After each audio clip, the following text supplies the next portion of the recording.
Hello दोस्तों, माइंडफिट growth channel में आपका स्वागत है। मैं कैप्टन सुंदरचंद ठाकुर आज आपके बहुत काम की टॉपिक के साथ हाजिर हूँ। आज हम फाइनेंशियल ग्रोथ की बात करेंगे, पैसे की बात करेंगे कि कैसे पैसा कमाया जाए और ढेर सारा कमाया जाए। लेकिन पहले मैं आपकी नज़र एक शेयर करना चाहता हूँ, जैसे कि हमेशा करता हूँ। अब तक हमारी उम्र का बचपन नहीं गया, अब तक हमारी उम्र का बचपन नहीं गया, घर से चले तो जेब से पैसे गिरा दिए। जी हाँ दोस्तों, ये नश्तर खानकाही जी का शेर है। ये शेर मैंने इसलिए सुनाया क्योंकि मुझे लगता है कि आप लोगों के साथ भी ऐसा ही हो रहा है। उम्र बढ़ गई है लेकिन जेब से पैसे हैं कि गिरते ही जा रहे हैं, जेब में टिक ही नहीं पाते। अगर ऐसा है और आप चाहते हैं कि आपकी ज़िंदगी से पैसा जाए कम और आए ज़्यादा, तो यह वीडियो आपके लिए ही है। मैं पैसों को लेकर जिस बात को लगभग आधी उम्र गुजार देने के बाद समझा, मैं चाहता हूं कि उसे आप पहले ही समझ लें ताकि ज़िंदगी में पैसों का भरपूर आनंद लेते हुए उसे जी सकें।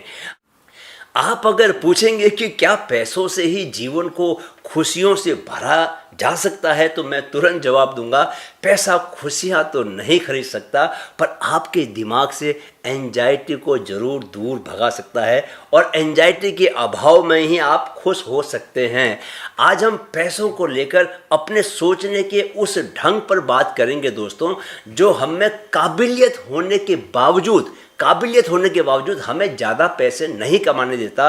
भारतीय समाज में पैसों को लेकर हमारी सोच बहुत गहरी और हमारे कल्चरल बिलीव्स और वैल्यूज़ के साथ आपस में गुथी हुई है। इसीलिए कई बार हमें एहसास नहीं हो पाता, पर हमारे सोचने का यही तरीका हमारे हक और हिस्से का पैसा हम तक नहीं पहुंचने देता।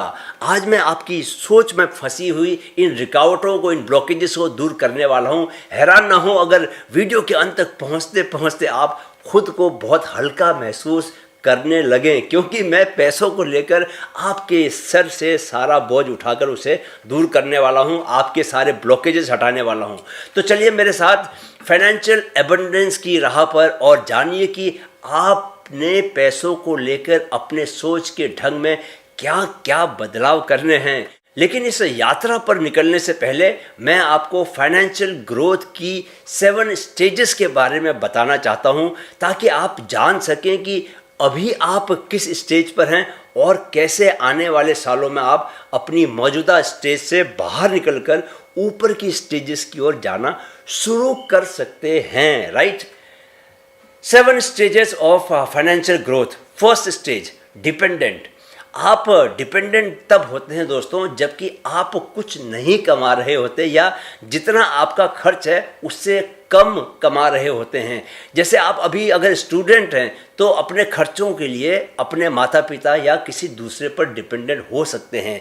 जैसे पैसा न कमाने वाले पेरेंट्स पैसा कमाने वाले बच्चों पर भी डिपेंडेंट होते हैं। या कोई बिजनेसमैन किस पर डिपेंडेंट होता है? लोन पर डिपेंडेंट होता है, जिसने नया नया बिजनेस शुरू किया होता है। नहीं। Second stage, solvent.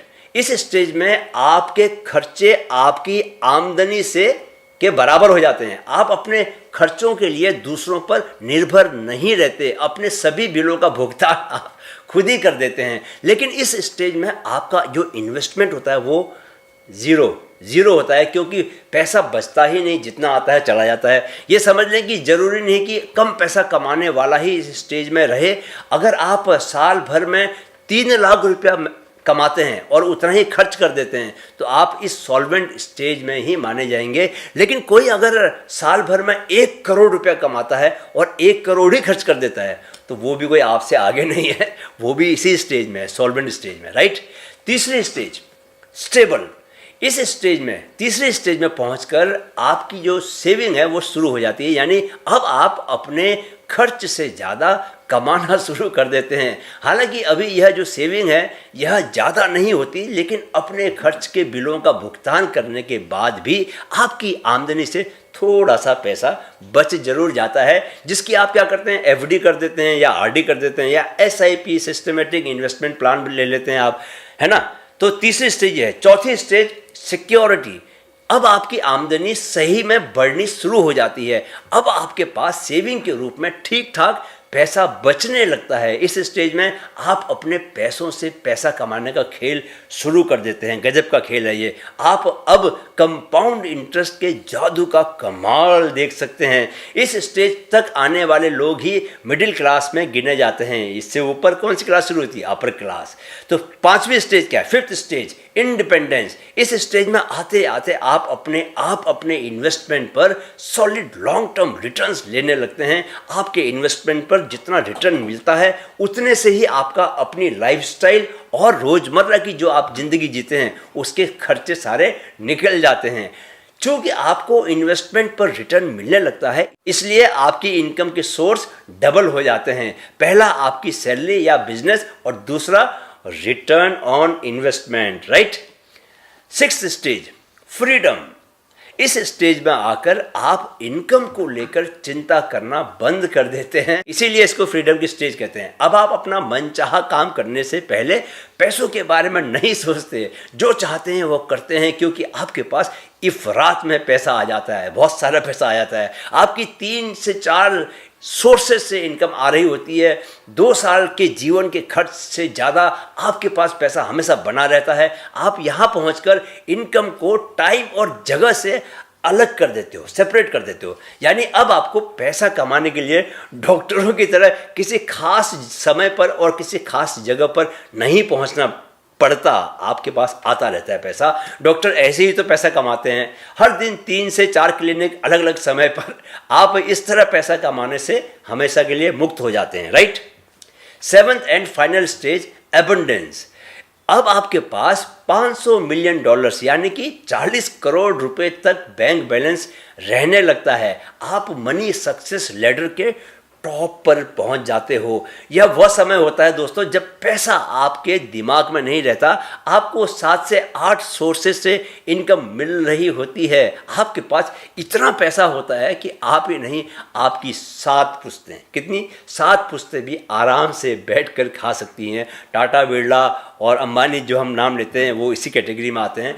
दोस्तों अब आप खुद जान गए होंगे कि आप फाइनेंशियल ग्रोथ की इनमें से कौन सी स्टेज पर हो। जाहिर है कि आप पहली 4 स्टेज में से ही किसी एक स्टेज पर हो गए, लेकिन अब आप उस स्टेज से निकलकर अगली स्टेज में जाने की तैयारी शुरू करें, क्योंकि मैं आपको बताने वाला हूं कि पैसा आपके पास रुकता क्यों नहीं, पैसा आपको धोखा क्यों दे जाता है, पैसा आपकी जेब में रहकर ग्रो क्यों नहीं करता। हमारे ही ब्लॉकेजेस पैसे को रोकते हैं। मैं आपको ऐसे 6 ब्लॉकेजेस बता रहा हूं। कृपया ध्यान दें, समझें कि मैं क्या कहने की कोशिश कर रहा हूं। इन ब्लॉकेजेस की गिरफ्त से बाहर निकालिए खुद को। जब तक बाहर नहीं निकलेंगे पैसा नहीं कमा पाएंगे। पैसा तभी आपके पास आना शुरू होगा जबकि ये ब्लॉकेजेस दूर होंगे। इन ब्लॉकेजेस के बारे में बताने से पहले जान लेते हैं कि ब्लॉकेजेस हैं क्या और कैसे काम करते हैं। दोस्तों जिनसे मैंने NLP न्यूरो लिंग्विस्टिक प्रोग्राम का कोर्स किया था, उनसे इस टॉपिक के बारे में जब मैंने सीखा तो उन्होंने मेंटल ब्लॉकेजेस को लेकर एक बहुत ही खूबसूरत उदाहरण दिया था। उन्होंने बताया कि IIM अहमदाबाद, जिसे कि इंडिया का सबसे टॉप मैनेजमेंट इंस्टीट्यूट माना जाता है, वहाँ से निकलने के बाद भी होनहार युवा दूसरों की कंपनियों में नौकरी करने जाते हैं, दूसरों के बिजनेस को बढ़ाने का काम करते हैं। वे अपना बिजनेस क्यों नहीं शुरू कर सकते? उनके पास नॉलेज की कोई कमी नहीं होती। वे अगर चाहें तो आराम से अपनी खुद की कंपनी खोल सकते हैं, चला सकते हैं, खुद का स्टार्टअप खोल सकते हैं। आप खुद बताओ दोस्तों, कौन सी स्थिति अच्छी है?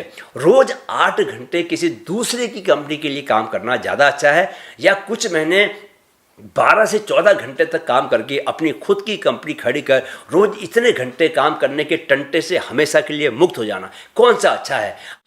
IIM से MBA करने के बाद कुछ भी ऐसा जानने को नहीं रह जाता जो आपके आराम से अपना एक सक्सेसफुल बिजनेस शुरू करने के लिए ज़रूरी है। ऐसी कौन सी बिजनेस स्ट्रेटेजी है जो आपको पता नहीं रहेगी? समस्या माइंडसेट की है दोस्तों। बचपन से ही प्रोग्रामिंग हुई है नौकरी की, ठीक है। नतीजा ये कि देश के सबसे बड़े इंस्टीट्यूट से MBA करने के बाद भी आप नौकरी लाला जी के यहाँ करते हैं, जो खुद ज़्यादा पढ़ा लिखा नहीं होता। लाला जी पढ़ा लिखा नहीं होता, पर उसका जो माइंडसेट होता है वो क्या होता है? वो बिजनेस वाला होता है। उसे, लाला जी को पता है कि पैसा कैसे कमाना है। उसके माइंड में पैसों को लेकर कोई ब्लॉकेज नहीं है। दोस्तों ऐसे 6 ब्लॉकेजेस हैं जो सबकॉन्शियस लेवल पर हमें पैसे से डिसोसिएट करते हैं। क्योंकि ये सबकॉन्शियस लेवल यानी अवचेतन मन के लेवल पर होता है, इसे हम जान नहीं पाते, महसूस नहीं कर पाते, समझ नहीं पाते। क्योंकि हम तो क्या होता है, कॉन्शियस लेवल पर यानी कि चेतन मन के स्तर पर ही जीते हैं, जो हमारी ज़िंदगी का सिर्फ ऊपर ही ऊपर का। अब आगे बढ़ने से पहले ज़रा फुद्दूलाल की एक छोटी सी कहानी सुनते हैं। फुद्दूलाल मेरे बड़े खास कैरेक्टर हैं। तो एक बार फुद्दूलाल नदी किनारे मछली पकड़ रहे होते हैं। जब छोटी मछली कांटे में फंसती तो वे इसे झोले में डाल देते हैं, लेकिन जब बड़ी मछली फंसती तो वे उसे वापस निकाल कर नदी में फेंक देते। 2-4 बार ऐसा हो गया तो बगल में मछली पकड़ने बैठे एक अजनबी से रहा न गया। उसने बड़ी कौतूहल से पूछा, भाई साहब ये बताइए कि यह मछली आप वापस क्यों फेंक दे रहे हैं, इतनी मुश्किल से तो पकड़ रहे हैं। इस पर फुद्दूलाल बोले, भाई जी मेरे घर में जो तवा है ना, जिसके ऊपर मछलियों को तलता हूँ, वो बहुत छोटा है, उसमें बड़ी मछली नहीं तल सकता, छोटी मछलियाँ ही तली जा सकती हैं, इसीलिए मैं बड़ी मछली को वापस फेंक दे रहा हूँ। दोस्तों आपके भी दिमाग में कहीं यह बात तो नहीं घर करके बैठ गई कि मैं भी इतने के ही लायक हूँ, 2 कमरे का घर, 1 बीवी, 2 बच्चे, 1 स्कूटर, छोटा परिवार, खुश परिवार। देखिए एक सच मैं आपको बता देता हूं कि संसार में जो व्यक्ति खुद को जिस लायक समझता है, वह उसी लायक काम भी कर रहा होता है।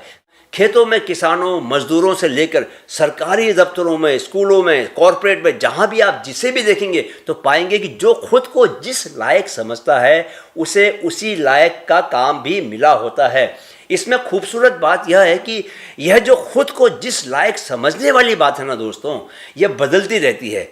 जैसे आप इस वीडियो को पूरा देखने के बाद समझ जाओगे कि दुनिया में सब कुछ असीमित है, अनलिमिटेड है, पर आपने उसे सीमित किया हुआ है, आपने खुद ने उसे लिमिटेड किया हुआ है। ऐसा नहीं है कि यूनिवर्स आपको पैसा कमाने के मौके नहीं दे रहा, खूब दे रहा है, वह तो सबको बराबर मौके दे रहा है। उसके पास कोई कमी नहीं पैसों की। देश का हर नागरिक अरबपति अगर बन जाता है तो भी उसका खजाना, किसका, यूनिवर्स का खजाना कम नहीं होने वाला। वह तो देना चाहता है पर आप लेने को तैयार नहीं, क्योंकि आप डिसोसिएट स्टेट में हो। कैसे स्टेट में? डिसोसिएट स्टेट में। पैसे के फ्लो में हमारा माइंडसेट ही ब्लॉकेज पैदा करता है। दोस्तों पैसे के फ्लो से क्या समझे आप? इसके 3 हिस्से हैं। पहला, रिसीविंग विथ ईज, आराम से रिसीव करना पैसे को। दूसरा, कीपिंग विथ ईज यानी सहजता से उसको अपने पास रखना। और तीसरा, गिविंग विथ ईज यानी दूसरों को सहजता से देना। तो जो ब्लॉकेजेस होते हैं वे भी इन्हीं 3 लेवल्स पर काम करते हैं। कौन कौन से? Receiving, keeping and giving. अगर रिसीविंग में ब्लॉकेज है आपके तो आपसे पैसा मांगा नहीं जाएगा, आप दूसरों से मांग नहीं पाओगे, आपको अपने लिए कुछ भी फेवर मांगने में असहजता महसूस होगी। आप बॉस को कभी सैलरी बढ़ाने को नहीं बोल पाओगे, कभी प्रमोशन देने को ना बोल पाओगे। आपकी लाइफ में पैसा कमाने के अवसर तो बहुत आएंगे, खूब आएंगे, और आपको पता भी चलेगा कि ये मौका है आपके लिए पैसा कमाने का। लेकिन आप उन अवसरों को भुना नहीं पाओगे, उन अपॉर्चुनिटीज़ को रियलिटी में नहीं बदल पाओगे। आपका ब्लॉकेज आपको ऐसा नहीं करने देगा। अगर आपके कीपिंग लेवल में ब्लॉकेजेस है, ठीक है, रिसीविंग में नहीं, कीपिंग लेवल में ब्लॉकेज है, तो आपके पास पैसा कभी रुकेगा नहीं, टिकेगा ही नहीं। पैसा आएगा और हो सकता है बहुत अच्छी मात्रा में आए, अच्छा खासा पैसा आए, पर जितना भी वो आएगा उतना ही निकल जाएगा। मुझे लगता है कि मेरी लाइफ में भी ये ब्लॉकेज था, लेकिन अब मैं इसे ठीक कर रहा हूँ। मैंने अपनी बेटी को अमेरिका पढ़ने भेजा था, वहाँ उसने पहले अंडरग्रेड पूरा किया और फिर उसने मास्टर्स का डिग्री लिया, और अब वो एक बहुत अच्छी कंपनी में जॉब करने लगी है। तो पैसा जो मेरा निकल रहा था पिछले 6 सालों से, अब वो थोड़ा सा रुकने लगा है। लेकिन मेरे पास पैसा न रुकने का एक पर्पज़ था। लोगों के पास बिना पर्पस के भी पैसा नहीं रुकता।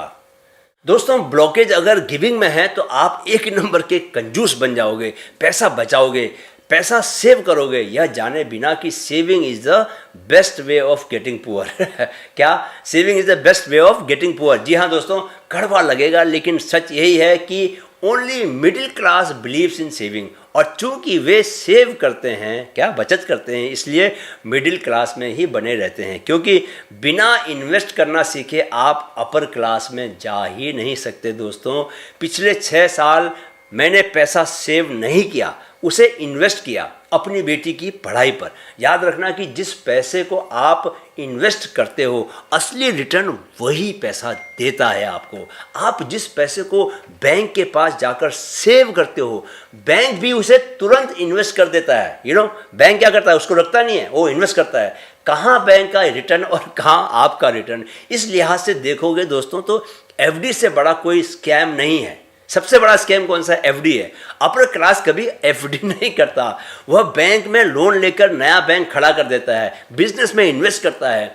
अब ये बात अलग है कि ऐसे लोन लेने वाले कुछ लोगों ने देश की इकोनॉमी का भट्टा बैठाने का काम किया है।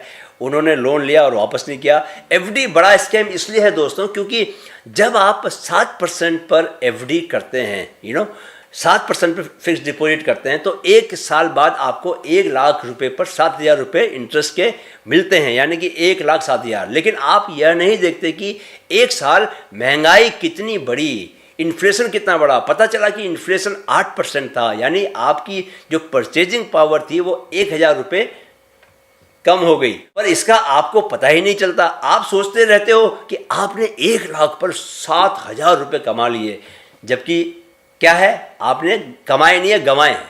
है नहीं बहुत बड़ी बेवकूफ़ी एफडी में इन्वेस्ट करना। फाइनेंस के मामले में एक बात समझ लो दोस्तों कि rested money is a wasted money. पैसे को रखो मत, चलाते रहो। जो लोग स्मार्ट मानते हैं खुद को, उन्होंने अपना पैसा बैंकों में जमा कर बैंकों को मालामाल नहीं किया, बल्कि हमेशा बैंकों से लोन लेकर खुद को मालामाल बनाया। उन्होंने 8% के ब्याज पर लोन को उठाया बैंकों से और उसे इन्वेस्ट कर 12% रिटर्न कमाया। लोन वापस किया और 4% कहाँ गया? जेब में। स्टार्टअप में स्मार्ट लोगों ने जाने कितनी कंपनियां खड़ी कर बेच दी और मिलियनियर्स बिलियनियर्स बन गए। तो दोस्तों, अगर आप जितना पैसा कमाना चाहते हो, आपके पास उतना पैसा नहीं, या आप खुद को जितने पैसे के लायक समझते हो उतना पैसा आप कमा नहीं पाते, तो जान लो कि आप मनी फ्लो के ब्लॉकेजेस के मारे हो। किसके? ब्लॉकेजेस के। आपको इन ब्लॉकेजेस को साफ करना होगा। तो चलिए जानते हैं कि 6 बड़े ब्लॉकेजेस कौन कौन से हैं और आप इन्हें कैसे हटाकर अपने पास पैसे के बंद फ्लो को दोबारा चालू कर सकते हैं। राइट, ध्यान से सुनिएगा कौन कौन से ब्लॉकेजेस हैं। पहला ब्लॉकेज, नेगेटिव बिलीफ्स। दोस्तों, जीवन में पैसों के फ्लो को लेकर सबसे जो बड़ा ब्लॉकेज है वो पैसों को लेकर हमारी नेगेटिव थिंकिंग है, नेगेटिव बिलीफ्स हैं, नेगेटिव यकीन है, नेगेटिव भरोसे हैं। आप खुद देखिए, हम पैसों को लेकर कितना नेगेटिव सोचते हैं। मैं पैसा कमाने के लायक नहीं हूँ, ये तो बहुत लोग सोचते हैं। नहीं हो तो फिर नहीं मिलता पैसा। पैसा जिंदगी में खुशी नहीं खरीद सकता। ठीक है भैया, पैसे वाले बुरे होते हैं, वाह, ये भी ऐसा लोग बोलते हैं, रिच आर इविल। पैसों के बारे में बातें करना सेल्फिश है। पैसा हाथ का मैल है, पैसा ही सब कुछ नहीं। पैसों को लेकर ऐसे नेगेटिव बिलीफ्स भारतीय समाज में आम बात है दोस्तों, और खासकर मिडिल क्लास में जहां नैतिकता लोगों को ज़्यादा कंफ्यूज किए रहती है। ऐसी बातें हमारे सबकॉन्शियस लेवल पर पैसा कमाने और संपत्ति बनाने, वेल्थ को क्रिएट करने की दिशा में जो अपॉर्चुनिटीज आती हैं, जो अवसर होते हैं, उन्हें तलाश करने से हमें रोकती है। ये जो बिलीफ्स हैं हमारे बचपन के अनुभवों, हम पर सांस्कृतिक प्रभावों, कल्चरल इफेक्ट्स या किसी तरह के फाइनेंशियल सेटबैक्स से भी बन सकते हैं। लोग अक्सर पैसों और खुशी की आपस में तुलना करते हैं। आपने सुनी होगी ऐसी बातें कि पैसों से खुशी नहीं खरीदी जा सकती। ऐसा कहने वाले बहुत लोग मिल जाएंगे आपको। भाई, ज़रूरत क्या है खुशी खरीदने की? पैसे से जो मिलता है वो उसे खरीदो ना। खुशी भले ही न खरीद सकता हो पैसा, लेकिन वह आपकी एंजाइटी ज़रूर कम कर सकता है, उसे दूर कर सकता है, भगा सकता है। पैसा नहीं हो या कम हो तो वह सबसे पहले एंजाइटी ही पैदा करता है। वैसे अगर पैसे से खुशी खरीदी ही जा सकती तो सारे अमीर लोग खुश नहीं होते क्या? हालांकि बहुत से अमीर हैं जो खुश भी होते हैं, खुश भी दिखते हैं, खुश भी रहते हैं। बहुत से गरीब भी खुश दिखते हैं। बहुत से गरीब अमीरों से ज़्यादा खुश हैं, लेकिन बहुत से गरीब बहुत दुखी भी हैं। तो पैसों और खुशी का कोई संबंध नहीं दोस्तों। खुशी के लिए इमोशंस, फीलिंग्स और आपका जो कोपिंग मैकेनिज्म है वो ज़्यादा काम करता है। जो लोग बोलते हैं कि पैसा हाथ का मैल है, उनसे मैं ज़रूर पूछना चाहता हूँ कि इस मैल को वे रखते कहाँ हैं, कहाँ रखते हैं इस मैल को? मैल को डस्टबिन में डालते हैं, वैसे उसे तिजोरी या बैंक के लॉकरों में क्यों रखते हो भाई? पैसों का सबसे बड़ा काम यह है कि वह मार्केट में कीमत यानी वैल्यू का मेजरमेंट देता है, और मार्केट से आपको दसियों चीज़ें चाहिए होती हैं। दूसरा ब्लॉकेज, फियर और एंजाइटी अराउंड अपॉर्चुनिटीज़। दोस्तों, बहुत से लोगों को फाइनेंशियल इनसिक्योरिटी को लेकर होने वाली एंजाइटी के चलते अपनी ज़िंदगी की बुनियादी ज़रूरतों को न पूरा कर पाने या अचानक आ गए खर्चों के लिए पैसा न जुटा सकने जैसे डर घेर लेते हैं। ये डर अतीत में मिली असफलताओं से या अपनी ही एबिलिटीज़ पर भरोसे की कमी से पैदा हो सकते हैं। इसके चलते वह व्यक्ति एंटरप्रेन्योर बनकर, उद्यमी बनकर किसी वेंचर में पैसा लगाने या नए फील्ड में करियर आजमाने या किसी अच्छी रिटर्न वाली स्कीम में इन्वेस्टमेंट करने जैसी अपॉर्चुनिटीज़ को आजमाने में भी क्या होता है, कतराने लगता है, डरने लगता है। तीसरा ब्लॉकेज, अनवर्दी और डू नॉट डिजर्व। बहुत से लोग खुद को ज़्यादा पैसा कमाने लायक ही नहीं मानते और इस बात से डर कर कि कहीं मेरा भाग्य न बदल जाए, अपनी फाइनेंशियल सक्सेस को खुद ही बर्बाद कर देते हैं। वे अच्छी फाइनेंशियल प्लानिंग के अवसरों को टालते रहते हैं और खुद को बर्बाद करने वाले रास्ते पर धकेलते रहते हैं। अनिल अंबानी इसका सबसे बड़ा उदाहरण है। वे संभवतः अपनी ऐसी ही सोच के कारण आसमान से ज़मीन पर, अर्श से फर्श पर आ चुके हैं। खुद को बर्बाद करने वाली सोच से बाहर निकलने के लिए बहुत ज़रूरी है कि हम सेल्फ इंट्रोस्पेक्शन करते रहें, हमेशा सेल्फ अवेयर बने रहें और अपने लिमिटिंग बिलीव्स को, जो बिलीव्स हमको रोकते हैं, आगे बढ़ने नहीं देते, उन्हें हम उन बिलीव्स को चुनौती देते रहें। चौथा blockage, negative association with wealth. कुछ लोग वेल्थ और फाइनेंशियल सक्सेस को लेकर मन में नेगेटिव फीलिंग्स रखते हैं और उसे एक अच्छी बात नहीं मानते। उन्हें लगता है कि सादा जीवन, उच्च विचार ही उनकी फिलॉसफी होनी चाहिए लाइफ की।